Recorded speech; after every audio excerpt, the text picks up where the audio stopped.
Hello students, कैसे हैं आप सभी लोग। उम्मीद है आप लोग बहुत अच्छे होंगे। माय नेम इज़ आशीष गिरी। आज के इस वीडियो के अंदर हम डिस्कस करेंगे बीएससी थर्ड ईयर बॉटनी के 5th सेमेस्टर के फर्स्ट पेपर में आपका थियोरेटिकल पेपर आता है plant physiology, metabolism and biochemistry. Students, इस सेमेस्टर से ऑलरेडी मैं काफ़ी सारी वीडियोस अपलोड कर चुका हूं। अगर आप उन वीडियोस को देखना चाहते हैं तो चैनल के अंदर जाकर देख सकते हैं, या फिर इसी वीडियो के डिस्क्रिप्शन बॉक्स में आपको एक लिंक मिलेगा। जैसे ही आप उस लिंक पर क्लिक करेंगे आप डायरेक्ट उस प्लेलिस्ट तक पहुंच जाएंगे। स्टूडेंट्स, इस सेमेस्टर से प्लांट फिजियोलॉजी से रिलेटेड तो मैं काफ़ी सारे लेक्चर्स अपलोड कर चुका हूं। हमने स्टार्ट किया है बायोकेमिस्ट्री, और बायोकेमिस्ट्री के अंदर एंजाइम्स के टॉपिक भी लगभग मैं कवर कर चुका हूं। इसके अलावा प्रोटीन का ये पार्ट नंबर 2 है। पार्ट नंबर 1 के अंदर हमने प्रोटीन के इंट्रोडक्शन को कवर किया था, बेसिक जो इंट्रोडक्शन होता है।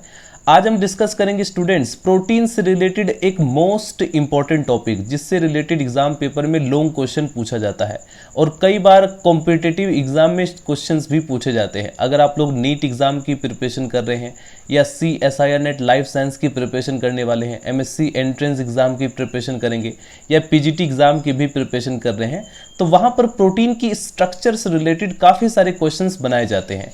तो अगर आप इस स्ट्रक्चर को समझ लेंगे और सभी स्ट्रक्चर को स्टेबलाइज करने के लिए कौन कौन से इंटरेक्शन रेस्पॉन्सिबल होते हैं, अगर आप उसके बारे में अच्छी तरह से समझ लेंगे तो आप काफ़ी सारे क्वेश्चंस लॉजिकल तरीके से सॉल्व कर सकते हैं। तो चलिए स्टूडेंट्स, वीडियो को शुरू करते हैं। यदि आप बीएससी के कॉन्सेप्ट को हिंदी में समझना चाहते हैं तो आप इस चैनल से जुड़ सकते हैं। हेडिंग डाल लीजिए students, levels of structure of protein molecule. ये जो प्रोटीन मॉलिक्यूल होता है, इसकी स्ट्रक्चर को हम स्टडी करेंगे और एग्जाम पेपर में लॉन्ग क्वेश्चन में पूछा जाता है। अब जैसे कि आप लोग 12th क्लास से या 9th क्लास से ही प्रोटीन के स्ट्रक्चर को पढ़ते आ रहे हैं, लेकिन काफ़ी सारी मिसअंडरस्टैंडिंग और कई बार स्टूडेंट्स जो है समझ नहीं पाते हैं प्रोटीन स्ट्रक्चर के अंदर, जैसे प्राइमरी स्ट्रक्चर है और सेकेंडरी स्ट्रक्चर है, इन दोनों के बीच डिफरेंस क्या होता है। कई बार टर्सरी और क्वार्टरनरी स्ट्रक्चर में डिफरेंस नहीं समझ में आता है। तो जैसे ही आप इस वीडियो को फुली वॉच करेंगे, आप कंप्लीटली इन चारों स्ट्रक्चर को ईजिली समझ पाएंगे। So first of all students, books के अंदर जो भी इंफॉर्मेशन मेंशन है उसे रीड करते हुए हम आगे प्रोसीड करेंगे, और फाइनली मैं अपना एक लॉजिकल कंक्लूजन दूंगा, जिसके बेस पर आपकी काफ़ी सारी जो मिसअंडरस्टैंडिंग है वो दूर हो जाएगी। प्रोटीन जो है एक मैक्रोमोलिक्यूल होता है। अब देखो, मैक्रोमोलिक्यूल से पहले तो हमें ये पता होना चाहिए कि प्रोटीन जो होता है एक बायोमोलिक्यूल है। बायोमोलिक्यूल को दो ब्रॉड कैटेगरी में डिवाइड किया गया है, मैक्रोमोलिक्यूल और माइक्रोमोलिक्यूल। मैक्रोमोलिक्यूल के अंदर इसे इसलिए हमने कैटेगराइज किया क्योंकि प्रोटीन की जो मोलिकुलर वेट होता है वो बहुत ज़्यादा हाई होता है, इसी वजह से इसे हमने मैक्रोमोलिक्यूल की कैटेगरी में प्लेस किया है। तो प्रोटीन एक मैक्रोमोलिक्यूल है। ये अमीनो एसिड के हजारों मॉलिक्यूल के संयोजन से, यानी उसके जुड़ने से, कनेक्ट होने से बनी एक विस्तृत, एक बड़ी पॉलीपेप्टाइड चेन के बने होते हैं, और ये चेन फोल्डेड रहती है, वलित रहती है, और इनके जो कंपोनेंट है वो अमीनो एसिड के बीच सेकेंडरी आबंधता पाई जाती है। फोल्डिंग एवं कुंडलन के द्वारा ये डिफरेंट टाइप्स की, विभिन्न प्रकार की त्रिविम आकृतियाँ, 3 डायमेंशनल स्ट्रक्चर भी धारण कर लेते हैं। मैं उसकी स्ट्रक्चर के बारे में डिस्कस करूंगा। इन्हें प्रोटीन्स की नेटिव कन्फर्मेशन कहते हैं, जो कि 4 टाइप्स के होते हैं, जैसे कि primary structure, secondary structure, tertiary structure, quaternary structure. यदि स्टूडेंट्स हम बात करें प्रोटीन के प्राइमरी स्ट्रक्चर की, तो क्वेश्चन ये आता है कि प्रोटीन का जो प्राइमरी स्ट्रक्चर है ये किस पर्टिकुलर इंफॉर्मेशन को डिस्क्राइब कर रहा है। तो यह पॉलीपेप्टाइड श्रृंखला में जो डिफरेंट टाइप के अमीनो एसिड होते हैं उनकी नंबर को शो करता है, यानी कौन कौन से पर्टिकुलर अमीनो एसिड हैं जो कि उस पॉलीपेप्टाइड श्रृंखला, उस पॉलीपेप्टाइड चेन में पार्टिसिपेट कर रहे हैं, कौन कौन से अमीनो एसिड रेजिड्यूज हैं।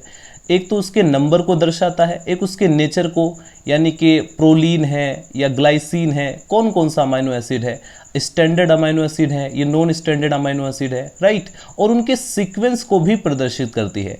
तो ध्यान रखना, यदि कोई स्टूडेंट या कोई टीचर या कोई भी व्यक्ति ये मेंशन करता है कि मैं प्रोटीन के प्राइमरी स्ट्रक्चर की बात कर रहा हूँ, इट मीन्स कि वो किसी पॉलीपेप्टाइड चेन में नंबर ऑफ अमीनो एसिड की बात कर रहा है, टाइप्स ऑफ अमीनो एसिड की बात कर रहा है, सीक्वेंस ऑफ अमीनो एसिड की बात कर रहा है, यानी एन टर्मिनस से सी टर्मिनस की ओर कौन कौन से अमीनो एसिड और किस सीक्वेंस में वो प्रेजेंट है, इसकी बात होती है प्राइमरी स्ट्रक्चर के अंदर। यदि स्टूडेंट्स हम बात करते हैं सेकेंडरी स्ट्रक्चर की, तो यह पॉलीपेप्टाइड चेन की प्राथमिक कुंडलित अवस्था को प्रदर्शित करती है। जो सेकेंडरी स्ट्रक्चर्स होती है वो पेप्टाइड या पॉलीपेप्टाइड का जो मेन चेन एटम होता है, या जिसे आप बैकबोन एटम कहते हैं, उसका स्पेस में जो अरेंजमेंट होता है उसको दर्शाती है। आप कहेंगे कि पहली बात तो सर हमें यही नहीं पता है कि बैकबोन एटम क्या होता है या किसी पॉलीपेप्टाइड चेन के अंदर जो मेन चेन एटम होते हैं वो क्या होते हैं। तो ध्यान रखना स्टूडेंट्स, जो मेन चेन एटम या जिसे बैकबोन एटम कहा जाता है, जैसे कार्बन है, नाइट्रोजन है, ऑक्सीजन है, इन्हीं को कहा जाता है, ठीक है। और इन एटम का स्पेस में अरेंजमेंट कैसा है ये सेकेंडरी स्ट्रक्चर दर्शाता है। सेकेंडरी स्ट्रक्चर को स्टेबलाइज करने के लिए जो फोर्स रेस्पॉन्सिबल होता है, जो इंटरेक्शन रेस्पॉन्सिबल होता है, वो होता है हाइड्रोजन बॉन्ड। और हाइड्रोजन बॉन्ड किसके बिटवीन बनता है?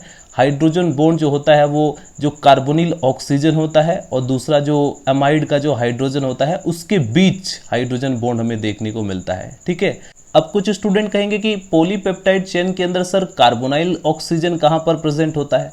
तो देखो, जब बॉन्ड बन जाता है, जब पेप्टाइड बॉन्ड बन जाता है तो वो कार्बोक्सिलिक ग्रुप जो कि पार्टिसिपेट करता है तो उसके पास जो ऑक्सीजन होता है उसी को हम कार्बोनाइल ऑक्सीजन कहते हैं और एमाइड हाइड्रोजन उसे कहते हैं। अब चूंकि आप लोगों को पता है कि बॉन्ड बनने में एक तो नंबर 1 जो अमाइनो एसिड था उसका कार्बोक्सिलिक ग्रुप और नंबर 2 अमाइनो एसिड उसका जो है अमीनो ग्रुप जो NH2 ग्रुप होता है, वो दोनों पार्टिसिपेट करते हैं, वाटर का एक मॉलिक्यूल एलिमिनेट होता है और हमारा जो पेप्टाइड बॉन्ड है वो बन जाता है। तो ऐसे में जो एमिनो ग्रुप का जो हाइड्रोजन था उसी को हम बोलते हैं एमाइड हाइड्रोजन, ठीक है। इन दोनों के बीच हमें बॉन्ड देखने को मिलता है जिसे हम हाइड्रोजन बॉन्ड कहते हैं। अगर आप लोग अल्फा हेलिक्स स्ट्रक्चर को देखें तो वहाँ पर इंट्रा चेन कंडीशन में हमें हाइड्रोजन बॉन्ड देखने को मिलता है। अगर आप बीटा शीट स्ट्रक्चर को देखेंगे, प्रोटीन की जो सेकेंडरी स्ट्रक्चर होती है उसमें बीटा शीट आप लोग देखेंगे तो वहाँ पर जो हाइड्रोजन बॉन्ड होगा वो इंटरचेन कंडीशन में प्रेजेंट होता है, जिसे हम डायग्राम की मदद से समझेंगे। टर्सरी स्ट्रक्चर की यदि हम बात करें स्टूडेंट तो यह प्रोटीन मॉलिक्यूल की 3 डायमेंशनल स्ट्रक्चर को रिप्रेजेंट करता है और इसमें कुंडलित श्रृंखला यानी चेन पुनः कुंडलित या ग्रंथिल होती है, राइट।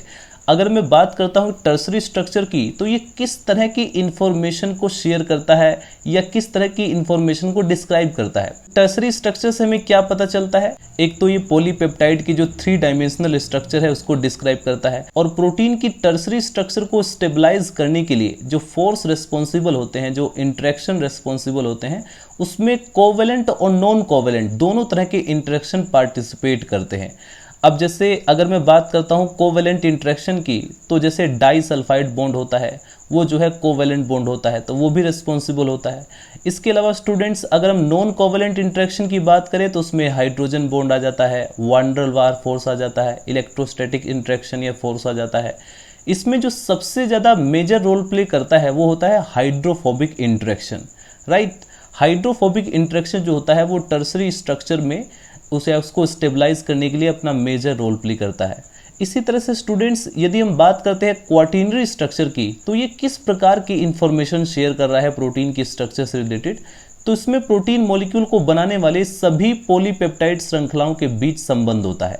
यानी जहां पर आप बात करते हैं पॉलीपेप्टाइड के 2 या 2 से अधिक चेन की जो कि आपस में कनेक्टेड हैं, जुड़े हुए हैं या स्टेबलाइज है किसी पर्टिकुलर फोर्स के द्वारा, तो ऐसे में आप बात कर रहे हैं क्वार्टिनरी स्ट्रक्चर की। क्वार्टिनरी स्ट्रक्चर में सभी प्रकार के इंटरेक्शन रेस्पॉन्सिबल होते हैं, लेकिन यहाँ पर अंतर क्या रह गया टर्सरी और क्वार्टिनरी स्ट्रक्चर में? यहाँ तक के तो आप एक ही पॉलीपेप्टाइड चेन की बात कर रहे थे और उस पर्टिकुलर स्ट्रक्चर को स्टेबलाइज करने वाले फोर्सेस जो होते हैं उनके बारे में हम बात करते हैं। प्राइमरी स्ट्रक्चर एक नॉर्मल सीक्वेंस को रिप्रेजेंट कर रहा है जिसमें कि हम फाइंड आउट करते हैं number of amino acid, types of amino acid, sequence of amino acid.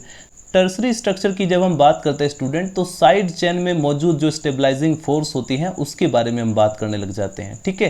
Quaternary structure में हम जो है एक से अधिक जो पॉलीपेप्टाइड चेन होती है उसके बारे में बात करते हैं कि वो कैसे जो है स्टेबलाइज है, कौन कौन से फोर्सेस रेस्पॉन्सिबल होते हैं, ठीक है।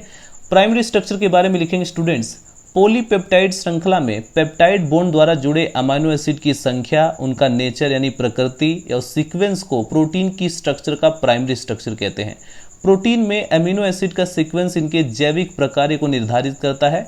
केवल एक अमीनो एसिड के प्रतिस्थापन से, यानी सिर्फ आप एक अमीनो एसिड को रिप्लेस कर दो या उसे हटा दो तो ऐसे में क्या होगा, पूरा का पूरा जो प्रोटीन का फंक्शन है वो चेंज हो जाता है। प्रत्येक प्रोटीन मॉलिक्यूल में एमिनो एसिड के कई हजार मॉलिक्यूल होते हैं।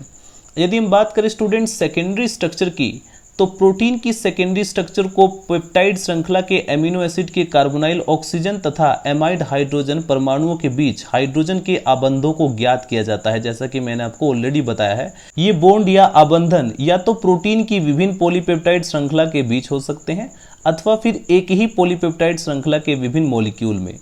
प्रोटीन में एक से अधिक पॉलीपेप्टाइड श्रृंखलाएं भी होती हैं। इनके बीच के हाइड्रोजन बॉन्ड यह निर्धारित करते हैं कि किस स्थान पर श्रृंखलाएं मुड़ेगी और कहां पर एक दूसरे से मिलेंगी।